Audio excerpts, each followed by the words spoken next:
नमस्कार दोस्तों।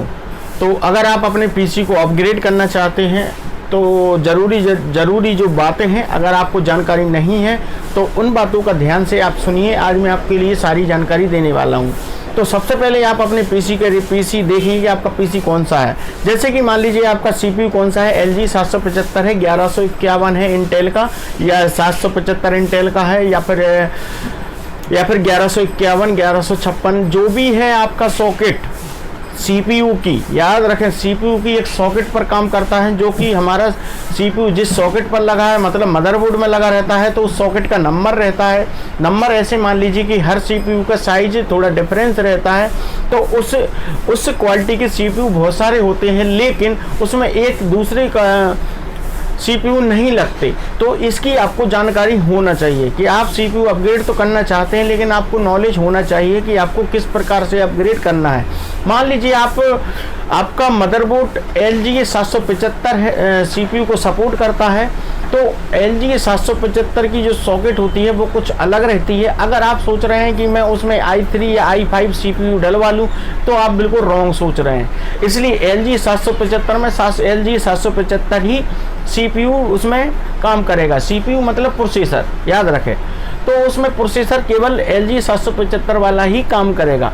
इसी तरह से 1151 वाला प्रोसेसर है तो उसमें 1151 काम करेगा। और अगर लेटेस्ट की बात करें तो AM4 जो हमारा AMD का आ रहा है, तो उसमें AM4 मदरबोर्ड में AM4 जो सीपीयू आ रहे हैं वो काम करेंगे। जनरेशन जरूर मिला लें कि आपके मदरबोर्ड में कौन सी जनरेशन का लगा हुआ है, और वो उसकी रिक्वायरमेंट क्या है उस मदरबोर्ड की, वो जरूर देख लें उसकी ऑफिशियल वेबसाइट पर जाकर, तभी आप उसमें सेम टू सेम अपग्रेड कर सकते हैं। लेकिन अगर आपने हटकर अपग्रेड करना चाहते हैं, मान लीजिए मेरा कंप्यूटर LG 775 है, पुराने ज़माने का, जो कि ओल्ड हो गया आज की तारीख में देखा जाए तो, लेकिन आज भी बहुत से लोग 90% लोग वही यूज कर रहे हैं LG 775। क्यों? क्योंकि पैसा खर्च करना नहीं चाहते।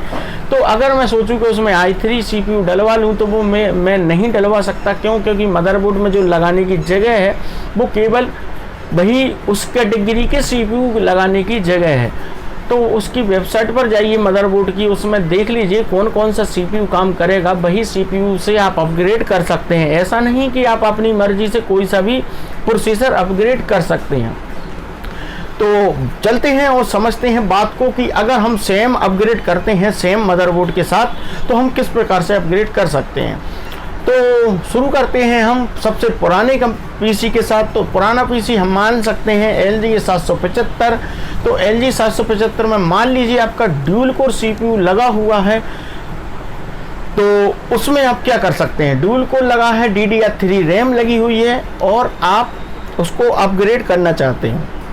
तो LG 775 में अगर हम देखें तो आज अगर आपका ड्यूल कोर लगा है तो आप कोर 2 में जा सकते हैं, या फिर उससे अगर हाई में जाना चाहते हैं तो क्वाड कोर सीपीयू में जा सकते हैं। क्वाड कोर सीपीयू Q6600 है, आप गूगल पर सर्च करके देख सकते हैं। Q9500 है, Q9650 है,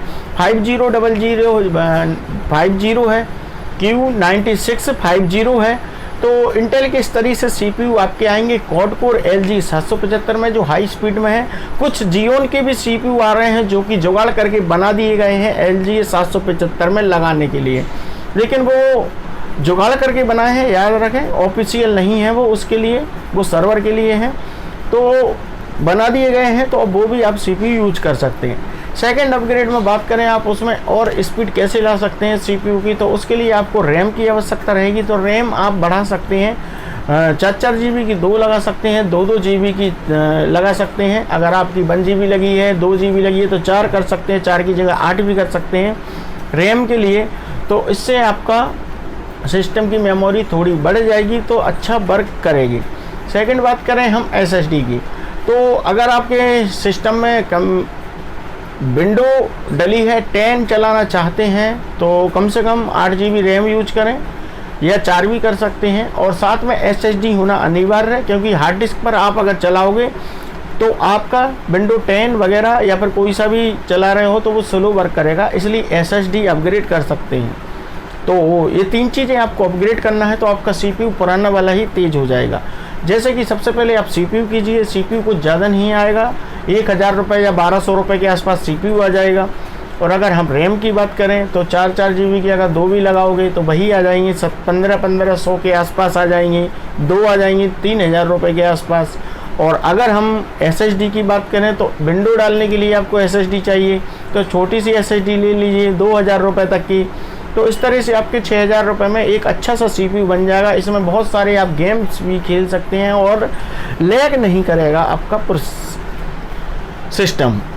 और अगर आप सोच रहे हैं कि मैं अपग्रेड कर दूं सभी कुछ, आप समझिए बात को, अगर आप सोच रहे हैं कि मैं अपग्रेड कर दूं CPU दूसरा i3 i5 या दूसरा, तो उसके लिए आपको खर्चा कितना आने वाला है वो मैं आपके लिए बता देता हूं।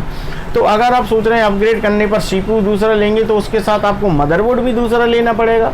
क्यों? क्योंकि बिल्कुल वही CPU के लिए वही मदरबोर्ड काम करेगा, उसकी जो सॉकेट होगी जिस नंबर की होगी उसी नंबर से वो काम करेगा। और साथ में आपको SSD तो डलवाना ही रहेगी, और साथ में आपको रैम जो DDR अगर उसमें 4 चलती है तो 4 चलाना पड़ेगी, DDR 3 चलती है तो 3 उसमें चलाना पड़ेगी। मतलब जो भी उस मदरबोर्ड में रैम लगेगी तो वो आपको रैम भी अपग्रेड करना पड़ सकता है। तो ये सामान आपको दोबारा से नया परचेस करना पड़ेगा, और साथ में ये महंगा भी होगा। क्यों? क्योंकि आपका अगर ये CPU लोगे तो CPU बहुत ज़्यादा महंगा पड़ सकता है, साथ में आपका मदरबोर्ड भी होगा और रैम भी होगा और SSD वगैरह भी आप इसमें अपग्रेड करोगे तो वो बहुत महंगा हो जाएगा। इससे अच्छा है कि अपग्रेड करने की वजह एक नया ही सिस्टम बना लिया जाए। तो अगर आप प्रोसेसर चेंज करोगे तो नया ही बनाने में आपका फ़ायदा है, और अगर आप सेम प्रोसेसर यूज करोगे जिस सॉकेट का है तो आप अपग्रेड करने में फ़ायदा है, वो आपकी चॉइस है।